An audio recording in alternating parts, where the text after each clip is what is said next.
ہم نے اپنے اعمال اور اپنی کرتوتوں سے ایک ایسا جہنم تخلیق کر لیا ہے کہ جو کوئی اس میں رہ رہا ہے اسے اس کی تپش جھلسا رہی ہے، اور اس کے بدبودار دھوئیں سے اس کی سانس اکھڑنے لگتی ہے۔ اور جو اسے چھوڑ کر چلا گیا ہے، وہ خواہ کیسے ہی عذاب میں کیوں نہ مبتلا ہو، بے وطنی کا دکھ، دوسرے درجے کا شہری، اولاد کی بے راہروی کا خطرہ، لیکن پھر بھی وہ اس معاشرے اور ماحول کو اس جہنم سے بہتر تصور کرتا ہے۔ اپنے وطن کی یاد میں روتا ہے، لیکن یہاں واپس آنے کے تصور سے اس کا رواں رواں کانپنے لگتا ہے۔ اسے اس ملک کی سڑکوں پر بے قصور مارے جانے کا خوف ڈراتا ہے، تاوان کے لیے اغوا ہونے کا خطرہ ذہن پر سوار رہتا ہے، چھوٹے چھوٹے کاموں سے لے کے بڑے بڑے مسائل کے حل کے لیے رشوت یا سفارش ڈھونڈنے کی مشکل اس کے سامنے ہوتی ہے۔ یوں وہ اس نتیجے پر پہنچ جاتا ہے کہ یہ ملک رہنے کے قابل نہیں ہے۔ یہاں اپنے عزیز و اقارب کو روپے پیسے بھیج دیا کرو، ان کے رفائی اداروں کو چندہ دے کر آخر سنوار لو، ہو سکے تو اپنے قریبی عزیزوں کو بھی اس ملک سے نکال لو اور اس سرزمین میں آ کر آباد ہونے، یہاں کے عذاب میں زندگی گزارنے کا تصور تک نہ کرو۔ یہ تصور دن بدن ان ذہنوں میں پختہ ہوتا جا رہا ہے۔ دنیاوی اعتبار سے یہ تصور درست بھی ہے اور حقیقت میں مبنی بھی۔ جہاں امن ہوگا، اطمینان ہوگا، معاشی فائدہ ہوگا اور مستقبل محفوظ ہوگا، آدمی وہیں بسیرا کرے گا۔ لیکن جس تصور سے مجھے خوف آتا ہے وہ یہ ہے کہ یورپ یا کسی اور ترقی یافتہ ملک میں آباد ہونے والے یہ لوگ ہم مسلمانوں کی کرتوتوں اور بدعمالیوں کی وجہ سے اپنے ذہنوں میں یہ تصور بھی راسخ کرتے جا رہے ہیں کہ مغرب نے جو اخلاقی، معاشرتی اور تہذیبی اقدار وضع کر لی ہیں وہیں دراصل انسان کی معراج ہیں۔ یہ ویسا ہی معاشرہ انسان کو سکون دے سکتا ہے۔ ان کے نزدیک اسلام کے اصول جہانداری تو ایک خواب ہے جو مسلمان صدیوں سے دیکھتے چلے آ رہے ہیں۔ ہماری حالت یہ ہے کہ ہم بددیانت، چور، اغواکار، ایک دوسرے کی گردنیں کاٹنے والے، ایک دوسرے کو کافر کہہ کر قتل کرنے والے، دھوکے باز اور ذخیرہ اندوز کے علاوہ کچھ بھی نہیں۔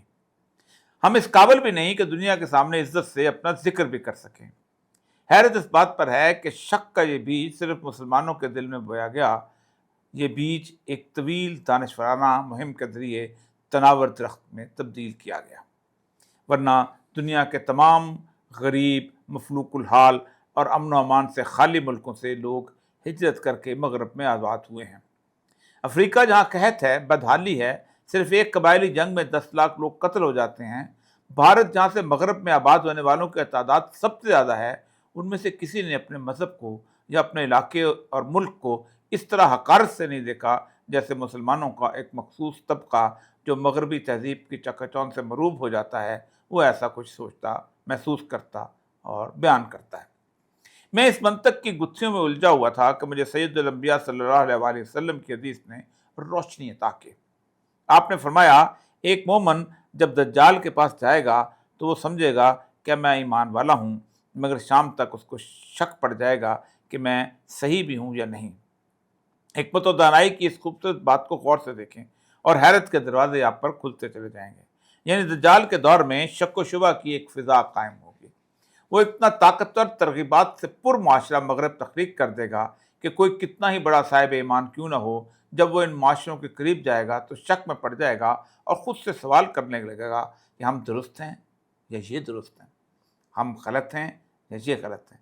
اس ساری تشکیک کی وجہ جہاں ہمارے ہاں اقدار کا زوال اور بد کرداری ہے، وہاں اس مومن کی فراست کی کمی ہے جس کے بارے میں اللہ کے رسول صلی اللہ علیہ وسلم نے فرمایا کہ مومن کی فراست سے ڈرو، اس لیے کہ وہ اللہ کے نور سے دیکھ رہا ہوتا ہے۔ ظلم کی بات یہ ہے کہ وہ راسخ علم جو فراست پیدا کرتا ہے وہ سب سے کم ان لوگوں میں ہے جو آج میرے دین کا پرچم اٹھائے ہوئے ہیں۔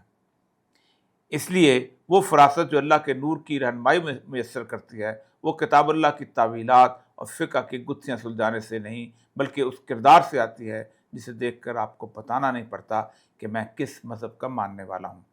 لوگ خود پکار اٹھتے ہیں، یہ ہے قرون وسطیٰ کا مسلمان۔ سید الانبیاء صلی اللہ علیہ وسلم نے جب اپنی دعوت لے کر صفا کی پہاڑی پر کھڑے ہوئے تو لوگوں سے پہلا سوال یہ کیا، میں نے تمہارے درمیان عمر گزاری ہے، مجھے تم نے کیسا پایا؟